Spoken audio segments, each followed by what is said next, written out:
ঘর জামাই রাখার প্রতিবাদ করায় জামাইয়ের পরিবারকে মারধর মেয়ের পরিবারের। ঘর জামাই থাকার প্রতিবাদ করায় ছেলে পক্ষের পরিবারকে মারধর করার অভিযোগ উঠল মেয়ে পক্ষের পরিবারের বিরুদ্ধে। ঘটনাটি ঘটেছে ইংরেজবাজার থানার যদুপুর এলাকায়। এই ঘটনায় আক্রান্ত ছেলে পক্ষের দুজন বর্তমানে মালদা মেডিকেল কলেজ হাসপাতালে চিকিৎসাধীন। জানা গেছে আক্রান্তরা হলো আকবর শেখ এবং মর্জিনা বিবি। সম্পর্কে তারা ভাই বোন। 2 বছর আগে সুজাপুরের বাসিন্দা শাহ আলম শেখের মেয়ের সাথে বিয়ে হয় যদুপুর এলাকার বাসিন্দা ইকবাল শেখের। বিয়ের পর থেকে ইকবালকে ঘর জামাই রাখা নিয়ে দুই পরিবারের বিবাদ। অভিযোগ, ঘর জামাই রাখার প্রতিবাদ করায় রবিবার সকালে মেয়ের পক্ষের বাড়ির লোকজন ছেলে পক্ষের বাড়িতে এসে হামলা করে। আলম শেখ, মুনি শেখ সহ 5 জনের বিরুদ্ধে ইংরেজবাজার থানায় একটি লিখিত অভিযোগ দায়ের করা হয়েছে বলে জানিয়েছেন আক্রান্ত ছেলেপক্ষের সদস্যরা। এদিকে পুরো ঘটনা তদন্ত শুরু করেছে পুলিশ।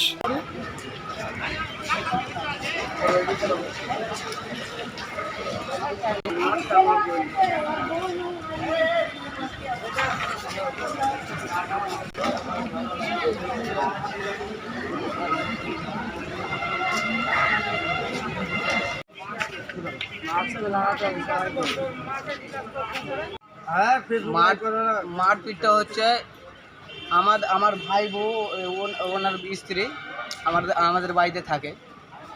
তো তাই সব ভালো বাড়িতে মেয়ের পক্ষ থেকে এসে ঝামেলা করে। আমার ভাইকে নাকি ঘর জামাই রাখতে চাইছে। আমরা যে আমার ভাই যেহেতু আজ আমার বাড়িঘর সবই এসে, তো আমার বাড়িঘর থাকতে আমি আমার ভাইকে ঘর জামাই কেন রাখবো? এই প্রতিবাদ করতে যাচ্ছি। আর আমরা মানে যে কথা বলবে না, সোজা এসে ঝামেলা করছে। কারা মেরেছে? এটা মেরেছে আমার মেয়ের পক্ষ থেকে। কি নাম ওদের? নাম আজিলা, তারপর মুনি আর সাদ্দাম, শাহ আলম। কোথায় হয়েছে এটা? Jadupur high school, Jadupur. আপনাদের পরিবারের কজনকে মারা হয়েছে? আমাদের পরিবারের সবাইকে মারা হয়েছে, কিন্তু আমরা সক্ষম হয়েছি 2 জন, আমার দিদি আর আমি। আপনার নাম? Akbar Sheikh. Banabithi picnic spot and resort শহরের কোলাহল ও ব্যস্ততার ঘেরাটোপ থেকে নিজেকে মুক্ত করতে চলে আসুন বনবিথী পিকনিক স্পট অ্যান্ড রিসর্টে।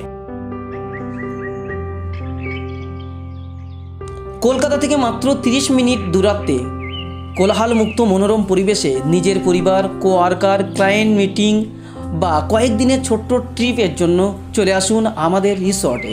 আমাদের ঠিকানা জাগুলগাছি, ঘটকপুকুর, সোনারপুর রোড, ভাঙড়, দক্ষিণ 24 পরগনা। বিস্তারিত জানতে ফোন করুন 9732684321 অথবা 8918067831 নাম্বারে।